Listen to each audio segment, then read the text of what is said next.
The issue here is, how could such a simple, original almost law of the United States of America, done when the Constitution was still covered in wet ink, within a couple years of the Constitution, this particular law came into existence in a longer form, but it had all these elements. If you know about a felony, you need to report it to a judge or other person in civil or military authority under the United States. Now the issue is, who does that include? I would say it includes everybody who is an authority, whether or not they are initially from the federal government or from the state government, because the state governments derive their power from the U.S. Constitution.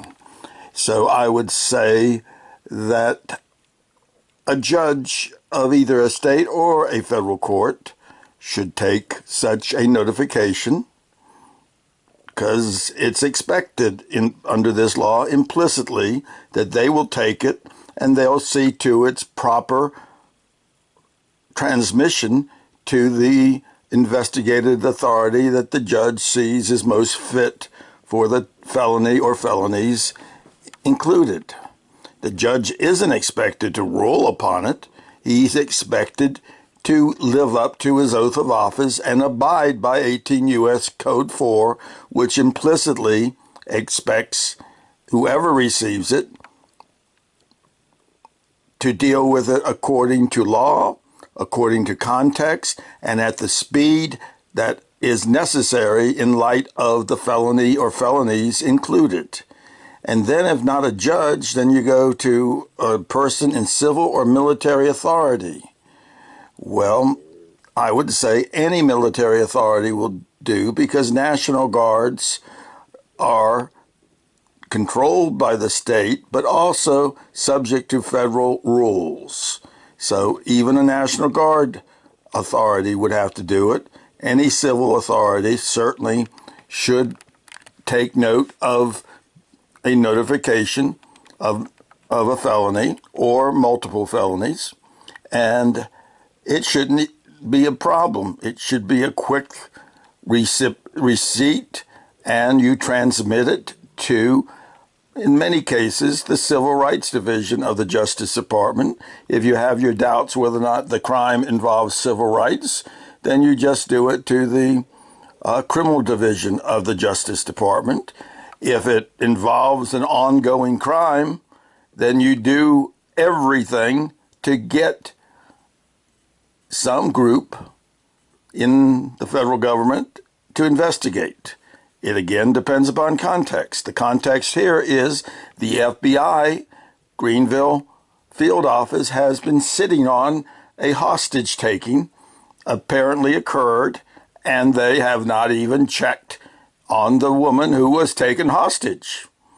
And in fact, she has now been drugged into a deep coma where she is consigned to death rather than get the chemo treatment that was due her, because the first chemo worked, and it's definitely better. It worked, I should say, with her having complete and total liver failure due to the misconduct of the doctor in delaying and allowing the delay of the pathology reports to come back. He did nothing to speed it along, even though she was stage 4. And he says, hey, that happens all the time. That's the point. The doctor's committing malpractice with every patient that he wants to commit malpractice with the assistance of the hospital pathology lab and hospital personnel. Yes, the hospital, UNC, a university, runs it, but it's Wayne Memorial Hospital. They're both up on the dock, to be investigated. UNC has a big part in this situation. There is no doubt they're aware that the doctor has done things wrong, and they don't mind it as long as he doesn't do them explicitly in their hospital. Ridiculous. They said it doesn't matter what he does outside the hospital. It does. You do not let a monster into your hospital and take over your processes on one floor. UNC WMH needs to be investigated, and numerous members need to be indicted. They are part of what's going on, which is killing the elders who are in need of proper medical treatment by giving them maltreatment intentionally. And Dr. Boyd, Jason Boyd, has been doing this evidently for years. He does not ever prescribe, according to his nurse, to patients at his office a curative for the common ailment of cancer patients, oral thrush. He prescribes a happy mouthwash that makes everything happy, including the thrush, which will thrive and get deeper entwined into the mouth and esophageal passages, maybe even as far as into the stomach, making it very difficult for a chemo patient to eat, having not had their thrush cured by their doctor, who doesn't use curatives, doesn't use antifungals. And he told me over the phone he thought that it had one in it. Huh? He thought? His nurse said that was the only one he ever used. She only had one prescription, and it was the happy juice that made everything happy. That alone disqualifies him from continuing chemotherapy, because being an oncologist, because once you'd got him nailed on one aspect, that should be enough. But then add on that he says regularly it takes 2.5 weeks for us to get our pathology results for stage 4 cancers. That's due to his complete and total indifference. It's not negligence at all. It's intentional misconduct. And then I could go on, but I don't want to do that, because that's not the issue of this. The issue is, I reported this now, 22 felonies arising mainly out of the elder killing of Henny Carlisle, who still lives, but no thanks to the people I reported it to. I reported it to Judge Annette Turek, who refused it.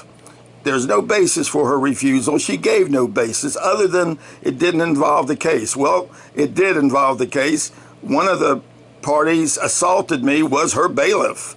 The other party that is being killed, Henny Carlisle, was the only witness allowed for me to defend myself, because in Wayne County, defendants aren't allowed to testify if the magistrate so rules, and that magistrate ruled. So I tried to report it to Judge Annette Turek.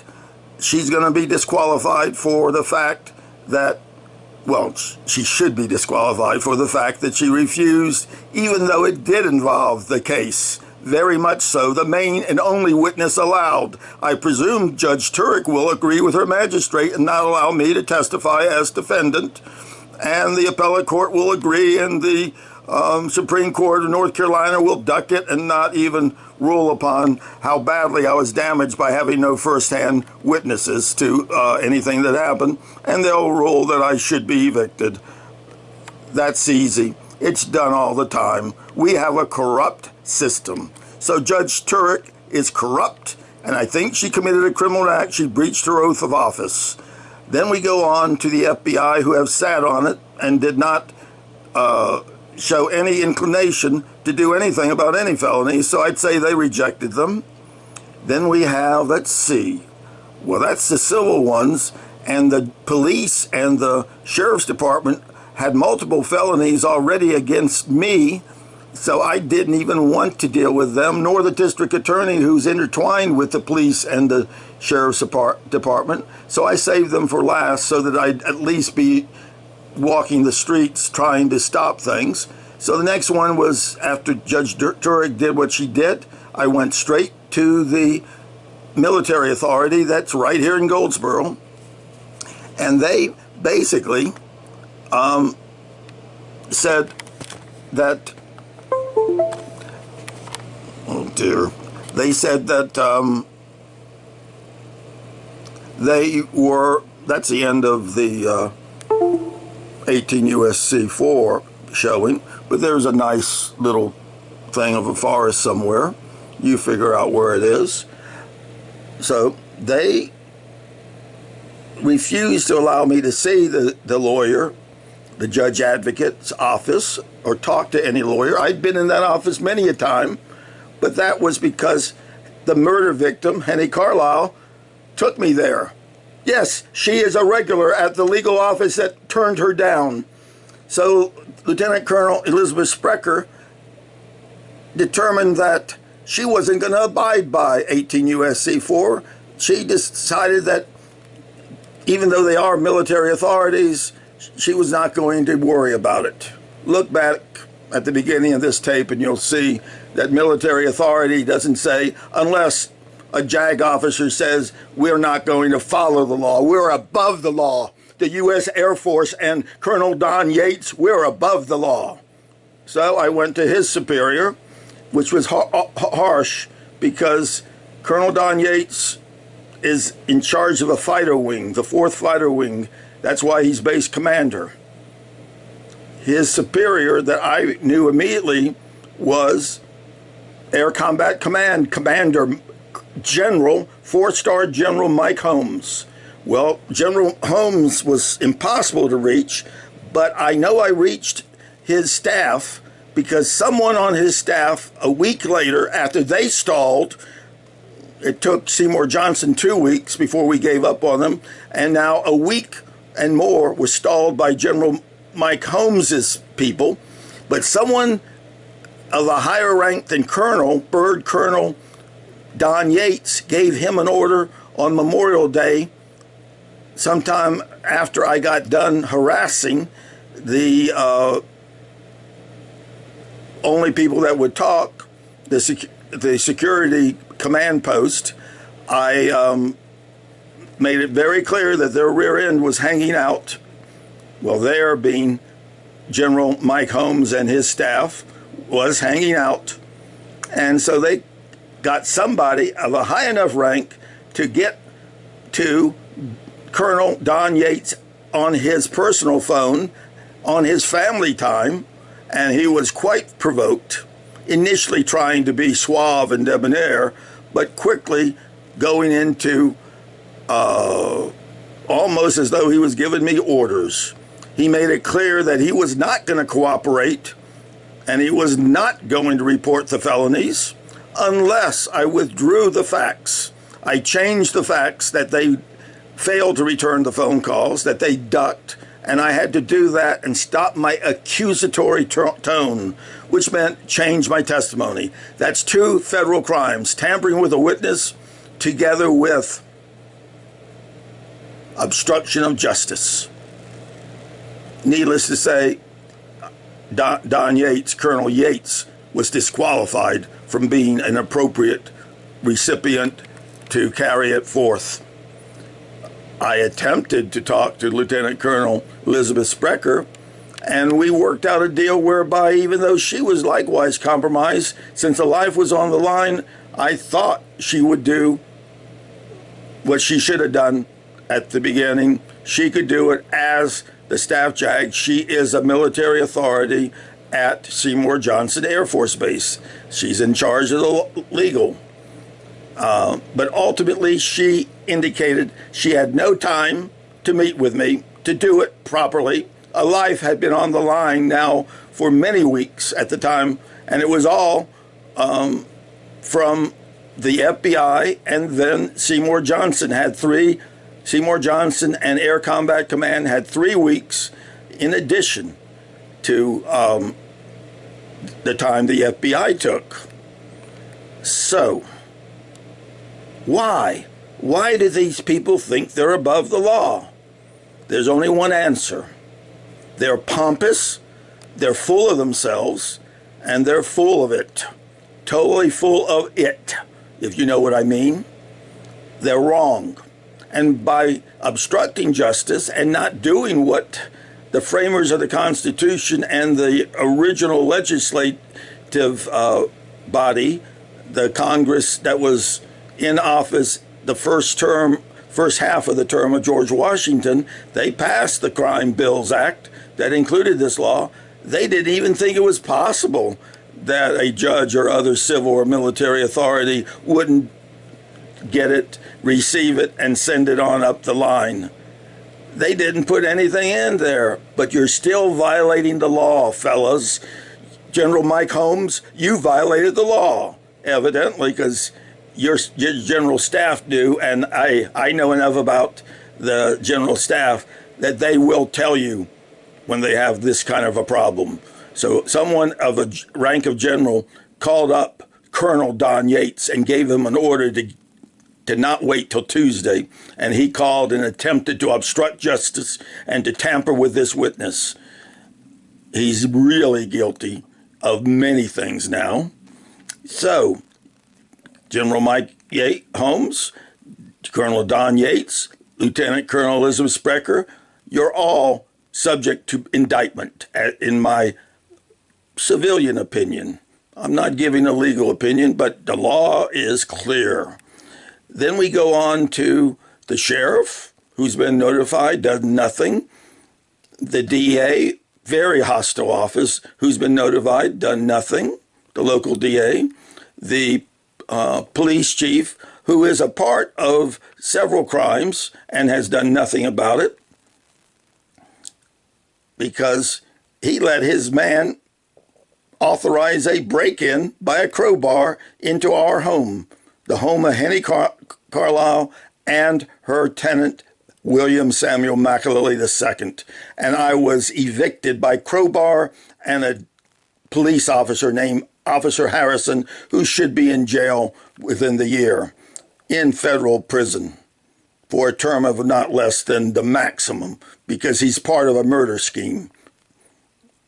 So, what happens now that they've obstructed justice by not doing what was thought to be an automatic? I think if you went to law school and took a good course in criminal law, you'd find out that you can join a criminal conspiracy, at least after the fact, unless it's already ongoing and still ongoing. And then if you obstruct justice by keeping them from being reported, you become part of the conspiracy. And even if you don't even know the full extent of the intent of the conspiracy, everybody involved in the conspiracy sufficiently, and obstructing justice is sufficiently, shall be obliged to answer for the crimes the conspiracy does, including the murder of Henny Carlisle. So we have informed the U.S. attorney, and he has ducked too. He says, no, I reject everything you brought to me. And I hadn't even brought to him but outline. I expected to meet with his office and he'd quickly save Henny Carlisle. It is now many days since. That was Wednesday, Thursday, Friday, that's 2, Saturday, Sunday, that's 4 days have passed. Over 4.5 days, actually, because we're close to the half-day mark. 4.5 days have passed. Henny Carlisle is evidently still alive, and therefore, when she dies, murder charges should be considered and, in fact, put before a grand jury against U.S. Attorney Robert J. Higdon, Jr., or whatever his name is. I probably blanked it out, but something like that. He's for the Eastern District of North Carolina. He's joined the conspiracy. Why have they done it? Because they're above the law. They are pompous. They are pathetic. They are pitiful examples of our bureaucracy in action. Now, I know they probably won't be prosecuted, but under the understanding of conspiracy law, they have joined the conspiracy, and the murder has not yet occurred. They could withdraw from the conspiracy. Any one of them could withdraw, and if they can save Mrs. Carlisle, Henny Carlisle, then there won't be a murder after all. But they're too pompous, they're too stubborn, they're too stupid. Just stupidity is not a defense for murder. Guys and gal, it is not a defense for murder. Just because you stupidly walked into a conspiracy and made yourself a part of it does not get you off the charge of murder. And you all merit it. You all have shown contempt for the law, contempt for our U.S. Constitution, and contempt for a human life. You miserable bums. You should all be in prison just for your attitude. But we got to do it the right way, and it's doable. Mr. Trump has shown an independent mind, but if he doesn't get reelected, or when he gets his term done, the murder charge will still be there. And when a Democrat gets in office, they'd love to show that Mr. Trump, oh yeah, I did notify him, but best I know he didn't see it, so he's not in your boat. The ones that saw it, reasonably we believe they did see it, and that includes General Mike Holmes due to the order given to Colonel Don Yates. Those are the ones that had better fear for their safety, in that they may end up being locked up in a federal prison for their part in the conspiracy in obstructing justice to make this conspiracy work smoothly. There is nobody I can notify now. The FBI is circular. They immediately refer it to the crooks. So the lights are out, guys. Are you going to turn them back on? It's all up to all the people I named. I'm not going to say them again. There's about 8, 9, 10 that I have notified, and most of them are aware. And they have either rejected it or refused to respond to it. Either one will do to show that they are obstructing justice. They refuse to do their job under 18 USC 4. This is Fight the Corrupt, Fight All Corrupt. William Samuel McAloy II, also known as Kin Mapper, I map kin, saying it is time for you all to decide, do you want to stay with a criminal conspiracy to murder Henny Carlisle, or would you like to pull out of it? Your choice, you idiots. And yeah, idiots, idiots, idiots.